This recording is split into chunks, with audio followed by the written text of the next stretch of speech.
أعوذ بالله من الشيطان الرجيم. بسم الله الرحمن الرحيم. واعلموا أنما غنمتم من شيء فأن لله خمسه وللرسول ولذي القربى واليتامى والمساكين وابن السبيل إن كنتم آمنتم بالله وما أنزلنا على عبدنا يوم الفرقان يوم التقى الجمعان والله على كل شيء قدير. إذ أنتم بالعدوة الدنيا وهم بالعدوة القصوى والركب أسفل منكم ولو تواعدتم لاختلفتم في الميعاد ولكن ليقضي الله أمرا كان مفعولا ليهلك من هلك عن بينة ويحيى من حي عن بينة وإن الله لسميع عليم. إذ يريكهم الله في منامك قليلا ولو أراكهم كثيرا لفشلتم ولتنازعتم في الأمر ولكن الله سلم إنه عليم بذات الصدور. وإذ يريكموهم إذ التقيتم في أعينكم قليلا ويقللكم في أعينهم ليقضي الله أمرا كان مفعولا وإلى الله ترجع الأمور. يا أيها الذين آمنوا إذا لقيتم فئة فاثبتوا واذكروا الله كثيرا لعلكم تفلحون وأطيعوا الله ورسوله ولا تنازعوا فتفشلوا وتذهب ريحكم واصبروا إن الله مع الصابرين. ولا تكونوا كالذين خرجوا من ديارهم بطرا ورئاء الناس ويصدون عن سبيل الله والله بما يعملون محيط. وإذ زين لهم الشيطان أعمالهم وقال لا غالب لكم اليوم من الناس وإني جار لكم فلما تراءت الفئتان نكص على عقبيه وقال إني بريء منكم إني أرى ما لا ترون إني أخاف الله والله شديد العقاب. إذ يقول المنافقون والذين في قلوبهم مرض غر هؤلاء دينهم ومن يتوكل على الله فإن الله عزيز حكيم. ولو ترى إذ يتوفى الذين كفروا الملائكة يضربون وجوههم وأدبارهم وذوقوا عذاب الحريق ذلك بما قدمت أيديكم وأن الله ليس بظلام للعبيد. كدأب آل فرعون والذين من قبلهم كفروا بآيات الله فأخذهم الله بذنوبهم إن الله قوي شديد العقاب. ذلك بأن الله لم يكن مغيرا نعمة أنعمها على قوم حتى يغيروا ما بأنفسهم وأن الله سميع عليم. كدأب آل فرعون والذين من قبلهم كذبوا بآيات ربهم فأهلكناهم بذنوبهم وأغرقنا آل فرعون وكل كانوا ظالمين. إن شر الدواب عند الله الذين كفروا فهم لا يؤمنون الذين عاهدت منهم ثم ينقضون عهدهم في كل مرة وهم لا يتقون. فإما تثقفنهم في الحرب فشرد بهم من خلفهم لعلهم يذكرون وإما تخافن من قوم خيانة فانبذ إليهم على سواء إن الله لا يحب الخائنين. ولا يحسبن الذين كفروا سبقوا إنهم لا يعجزون. وأعدوا لهم ما استطعتم من قوة ومن رباط الخيل ترهبون به عدو الله وعدوكم وآخرين من دونهم لا تعلمونهم الله يعلمهم وما تنفقوا من شيء في سبيل الله يوفى إليكم وأنتم لا تظلمون. وإن جنحوا للسلم فاجنح لها وتوكل على الله إنه هو السميع العليم. وإن يريدوا أن يخدعوك فإن حسبك الله هو الذي أيدك بنصره وبالمؤمنين وألف بين قلوبهم لو أنفقت ما في الأرض جميعا ما ألفت بين قلوبهم ولكن الله ألف بينهم إنه عزيز حكيم. يا أيها النبي حسبك الله ومن اتبعك من المؤمنين. يا أيها النبي حرض المؤمنين على القتال إن يكن منكم 20 صابرون يغلبوا 200 وإن يكن منكم 100 يغلبوا 1000 من الذين كفروا بأنهم قوم لا يفقهون. الآن خفف الله عنكم وعلم أن فيكم ضعفا فإن يكن منكم 100 صابرة يغلبوا 200 وإن يكن منكم 1000 يغلبوا 2000 بإذن الله والله مع الصابرين. ما كان لنبي أن يكون له أسرى حتى يسخن في الأرض تريدون عرض الدنيا والله يريد الآخرة والله عزيز حكيم لولا كتاب من الله سبق لمسكم فيما أخذتم عذاب عظيم فكلوا مما غنمتم حلالا طيبا واتقوا الله إن الله غفور رحيم يا أيها النبي قل لمن في أيديكم من الأسرى إن يعلم الله في قلوبكم خيرا يؤتكم خيرا مما أخذ منكم ويغفر لكم والله غفور رحيم وإن يريدوا خيانتك فقد خانوا الله من قبل فأمكن منهم والله عليم حكيم إن الذين آمنوا وهاجروا وجاهدوا بأموالهم وأنفسهم في سبيل الله والذين آووا ونصروا أولئك بعضهم أولياء بعض والذين آمنوا ولم يهاجروا ما لكم من ولايتهم من شيء حتى يهاجروا وإن استنصروكم في الدين فعليكم النصر إلا على قوم بينكم وبينهم ميثاق والله بما تعملون بصير والذين كفروا بعضهم أولياء بعض إلا تفعلوه تكن فتنة في الأرض وفساد كبير والذين آمنوا وهاجروا وجاهدوا في سبيل الله والذين آووا ونصروا أولئك هم المؤمنون حقا لهم مغفرة ورزق كريم والذين آمنوا من بعد وهاجروا وجاهدوا معكم فأولئك منكم وأولو الأرحام بعضهم أولى ببعض في كتاب الله إن الله بكل شيء عليم صدق الله العظيم. أعوذ بالله من الشيطان الرجيم. سورة التوبة مدنية. براءة من الله ورسوله إلى الذين عاهدتم من المشركين فسيحوا في الأرض 4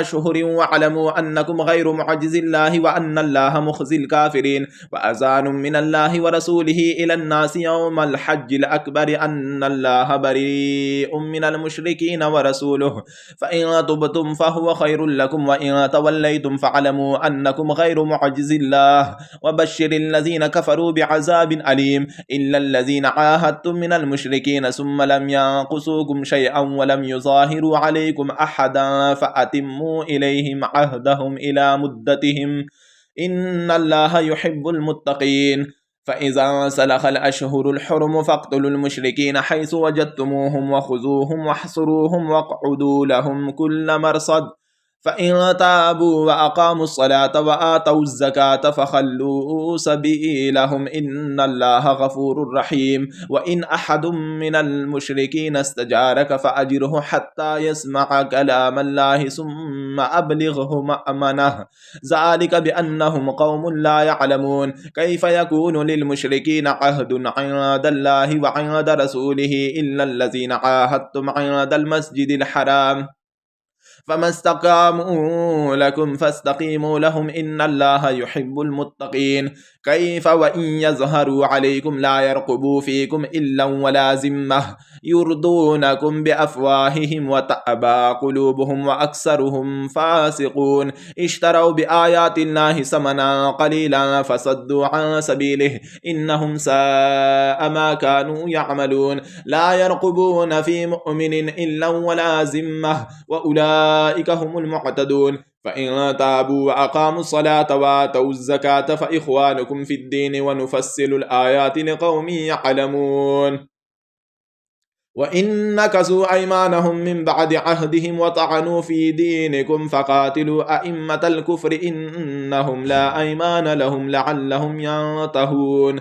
ألا تقاتلون قوما نكثوا أيمانهم وهموا بإخراج الرسول وهم بدؤوكم أول مرة أتخشونهم فالله أحق أن تخشوه إن كنتم مؤمنين قاتلوهم يعذبهم الله بأيديكم ويخزهم وينصركم عليهم ويشفي صدور قوم مؤمنين ويذهب غيظ قلوبهم ويتوب الله على من يشاء والله عليم حكيم أم حسبتم أن تتركوا ولما يعلم الله الذين جاهدوا منكم ولم يتخذوا من دون الله ولا رسوله ولا المؤمنين وليجة والله خبير بما تعملون. ما كان للمشركين أن يعمروا مساجد الله شاهدين على أنفسهم بالكفر أولئك حبطت أعمالهم وفي النار هم خالدون. إنما يعمر مساجد الله من آمن بالله واليوم الآخر وأقام الصلاة وآتى الزكاة ولم يخش إلا الله فعسى أولئك أن يكونوا من المهتدين. أجعلتم سقاية الحاج وعمارة المسجد الحرام كمن آمن بالله واليوم الآخر وجاهد في سبيل الله لا يستوون عند الله والله لا يهدي القوم الظالمين. الذين آمنوا وهاجروا وجاهدوا في سبيل الله بأموالهم وأنفسهم أعظم درجة عند الله وأولئك هم الفائزون. يبشرهم ربهم برحمة منه ورضوان وجنات لهم فيها نعيم مقيم خالدين فيها أبدا إن الله عنده أجر عظيم. يا أيها الذين آمنوا لا تتخذوا آباءكم وإخوانكم أولياء إن استحبوا الكفر على الإيمان ومن يتولهم منكم فأولئك هم الظالمون. قل إن كان آباؤكم وأبناؤكم وإخوانكم وأزواجكم وعشيرتكم وأموال اقترفتموها وتجارة تخشون كسادها ومساكن ترضونها أحب إليكم من الله ورسوله وجهاد في سبيله فتربصوا حتى يأتي الله بأمره والله لا يهدي القوم الفاسقين. لقد نصركم الله في مواطن كثيرة ويوم حنين إذ أعجبتكم كثرتكم فلم تغن عنكم شيئا وضاقت عليكم الأرض بما رحبت ثم وليتم مدبرين. ثم أنزل الله سكينته على رسوله وعلى المؤمنين وأنزل جنودا لم تروها وعذب الذين كفروا وذلك جزاء الكافرين. ثم يتوب الله من بعد ذلك على من يشاء والله غفور رحيم. يا أيها الذين آمنوا إنما المشركون نجس فلا يقربوا المسجد الحرام بعد عامهم هذا وإن خفتم عيلة فسوف يغنيكم الله من فضله إن شاء إن الله عليم حكيم. قاتلوا الذين لا يؤمنون بالله ولا باليوم الآخر ولا يحرمون ما حرم الله ورسوله ولا يدينون دين الحق من الذين أوتوا الكتاب حتى يعطوا الجزية عن يد وهم صاغرون. وقالت اليهود عزير ابن الله وقالت النصارى المسيح ابن الله ذلك قولهم بأفواههم يضاهئون قول الذين كفروا من قبل قاتلهم الله أنى يؤفكون. اتخذوا أحبارهم ورهبانهم أربابا من دون الله والمسيح ابن مريم وما أمروا إلا ليعبدوا إلها واحدا لا إله إلا هو سبحانه عما يشركون. يريدون أن يطفئوا نور الله بأفواههم ويأبى الله إلا أن يتم نوره ولو كره الكافرون. هو الذي أرسل رسوله بالهدى ودين الحق ليظهره على الدين كله ولو كره المشركون.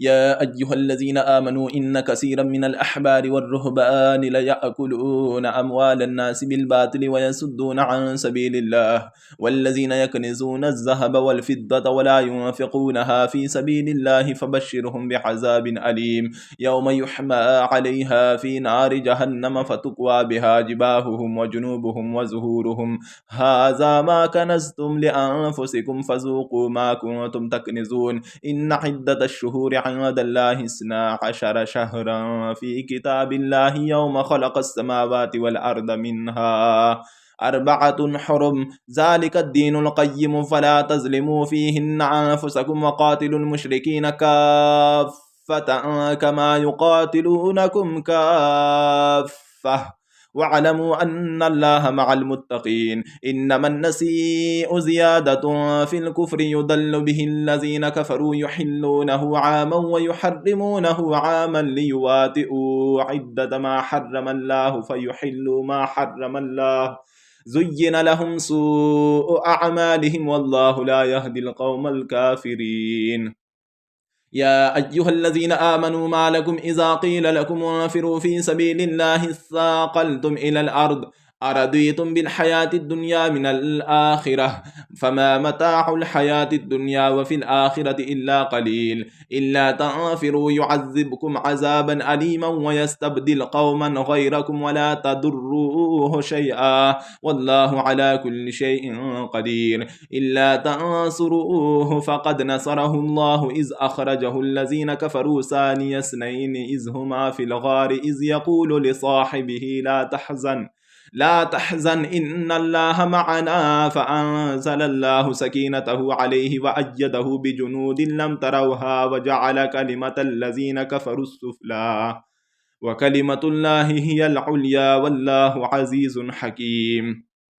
انفروا خفافا وثقالا وجاهدوا بأموالكم وأنفسكم في سبيل الله ذلكم خير لكم إن كنتم تعلمون. لو كان عرضا قريبا وسفرا قاصدا لاتبعوك ولكن بعدت عليهم الشقة وسيحلفون بالله لم استطعنا لخرجنا معكم يهلكون أنفسهم والله يعلم إنهم لكاذبون.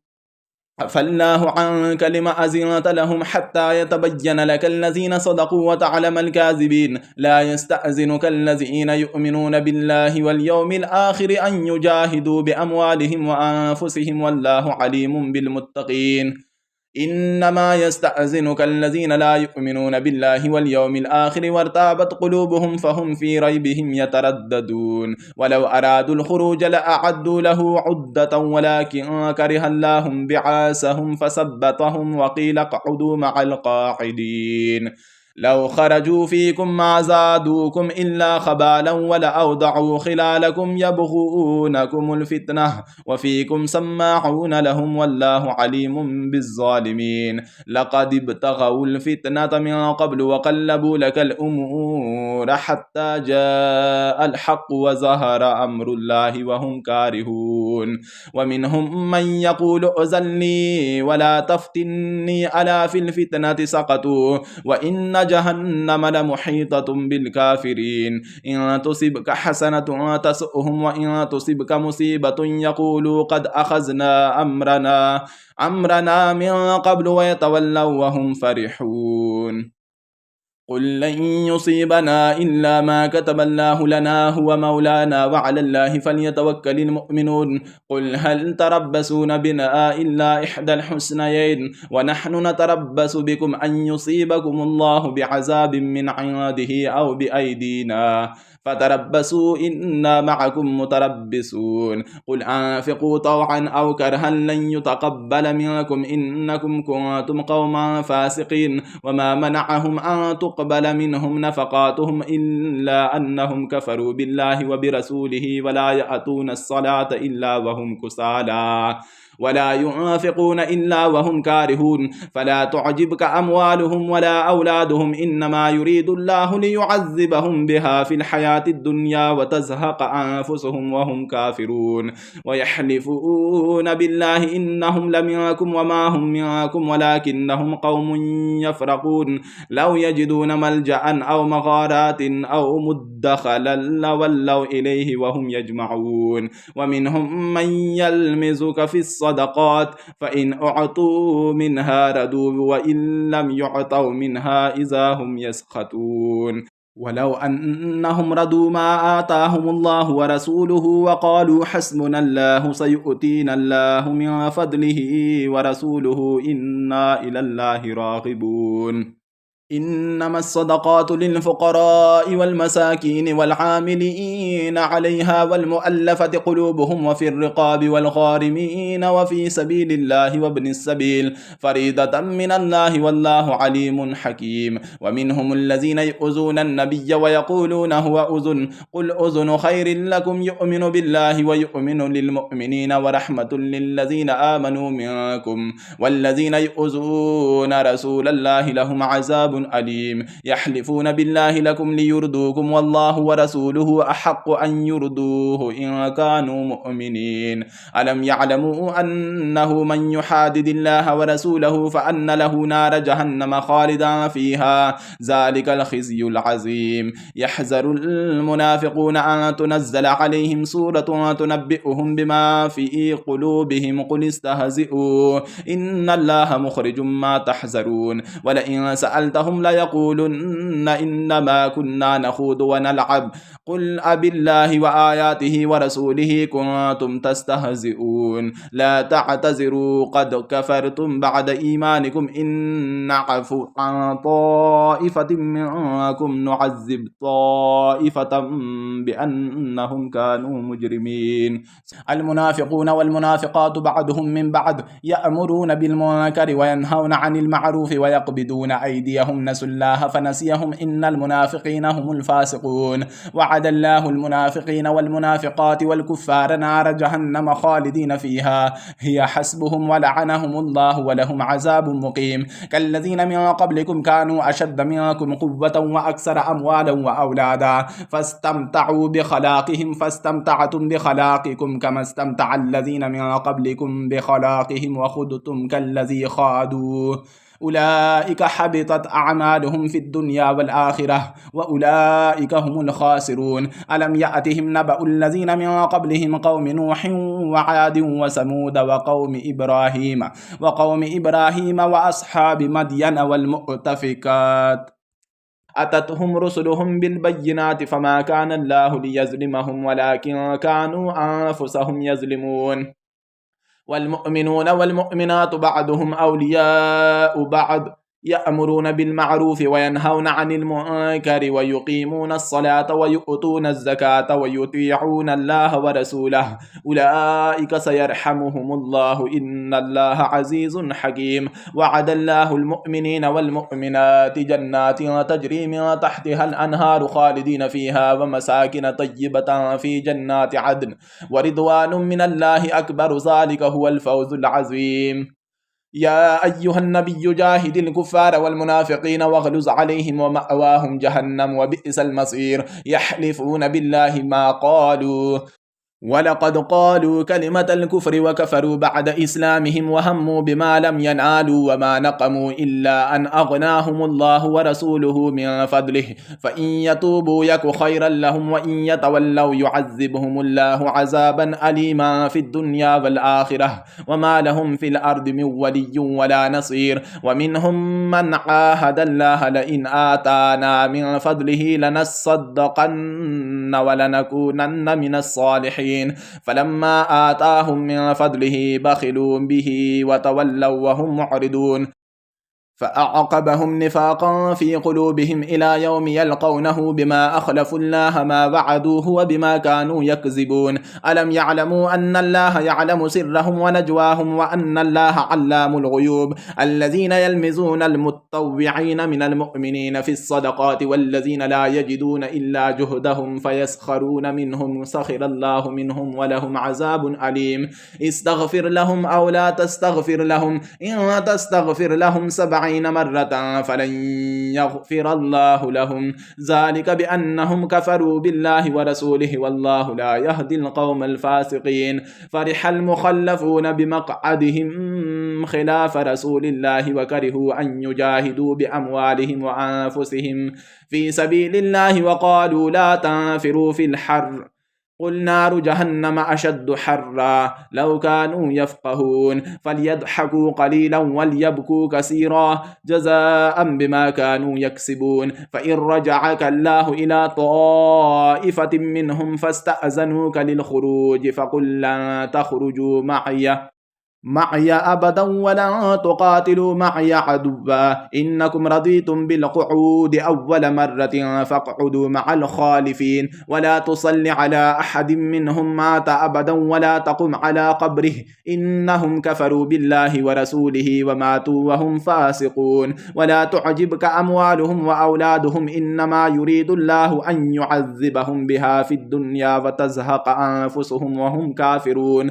وإذا أنزلت سورة أن آمنوا بالله وجاهدوا مع رسوله استأذنك أولو الطول منهم وقالوا ذرنا نكن مع القاعدين رضوا بأن يكونوا مع الخوالف وطبع على قلوبهم فهم لا يفقهون لكن الرسول والذين آمنوا معه جاهدوا بأموالهم وأنفسهم وأولئك لهم الخيرات وأولئك هم المفلحون أعد الله لهم جنات تجري من تحتها الأنهار خالدين فيها ذلك الفوز العظيم وجاء المعذرون من الأعراب ليؤذن لهم وقعد الذين كذبوا الله ورسوله سيصيب الذين كفروا منهم عذاب أليم ليس على الضعفاء ولا على المرضى ولا على الذين لا يجدون ما ينفقون حرج إذا نصحوا لله ورسوله ما على المحسنين من سبيل والله غفور رحيم